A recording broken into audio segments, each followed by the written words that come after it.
নমস্কাৰ, মোৰ অন্য এটি ব্লগলৈ আপোনালোক সকলোকে স্বাগতম জনাইছোঁ। আৰু আজি ভাবিলোঁ ভিডিঅ'টো পাকঘৰৰ পৰা আৰম্ভ কৰোঁ। আৰু একদিন গাটো ইমান ভাল নহয়, অকণমান চৰ্দি লাগি আছে। আৰু ভিডিঅ'টো সম্পূৰ্ণ নোহোৱালৈকে সকলোখিনি চাই থাকক, দেখুৱাই আছোঁ।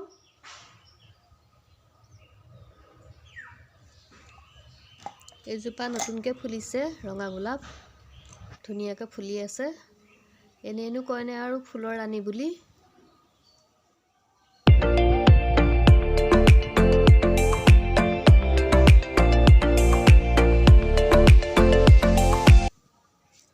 মাগুৰ কোনটো?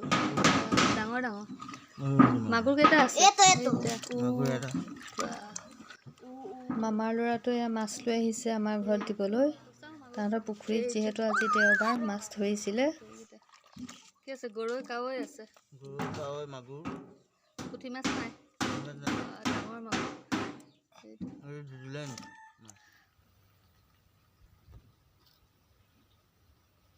পালেং শাক, বিলাহী আৰু এয়া পিঁয়াজ, কেঁচা জলকীয়া দুটা লৈ লৈছোঁ লগতে।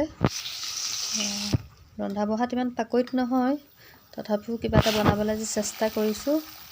বিলাহী, পালেং শাক আৰু মাছৰ জোল বনাম বুলি ভাবিছোঁ। এয়া মাছখিনি ফ্ৰাই কৰি লৈছোঁ তেলত।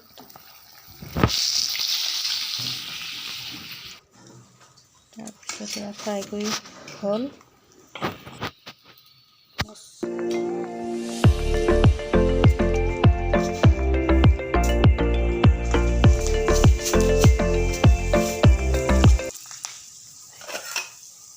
মাছ ভজা তেলতে পাঁচফোৰণ কেইটামান দি লৈছোঁ। ধৰিছে দিম। তাৰপিছত পিঁয়াজখিনিও এয়া দি ল'লোঁ তেলতে।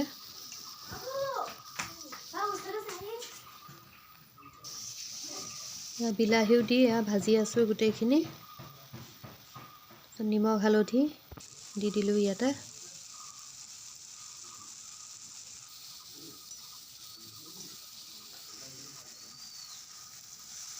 এতিয়া কুটি থোৱা পালেং শাকখিনি ইয়াতে দি অলপ লৰাই লৰাই ভাজিম অলপ দেৰি।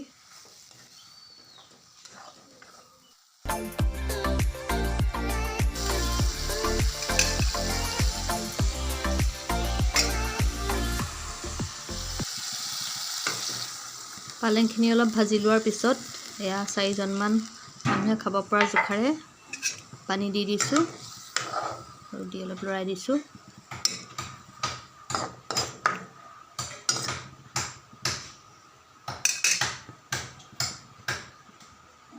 এতিয়া অলপ উতল অহাৰ পিছত ফ্ৰাই কৰি থোৱা মাছ কেইপিচ ইয়াত দি দিছোঁ আৰু অলপ সময় উতলিবলৈ দিম।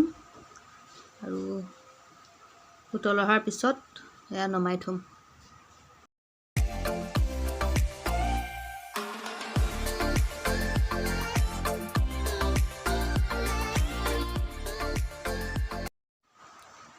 এয়া উতল অহাৰ পিছত তাতে ধনিয়া কেইডালমান কাটি দিম, লগতে কেঁচা জলকীয়া দুটাও দি দিম। মাছৰ আঞ্জা ৰেডি। এয়া ফ্ৰেঞ্চবিনৰ ভাজি, ফুলকবি, লগত আছে সৰু মাছ ফ্ৰাই, পুদিনা চাটনি আৰু এয়া কাৱৈ মাছ, আৰু সাজু হৈ গ'ল সকলো। একেবাৰে ঘৰুৱাভাৱে চিম্পুলকৈ ৰান্ধিছোঁ সকলোখিনি। ভিডিঅ'টো আজিলৈ ইমানতে সামৰিছোঁ। যদি চাই ভাল পালে লাইক, শ্বেয়াৰ, কমেণ্ট আৰু ছাবস্ক্ৰাইব কৰি জনাব।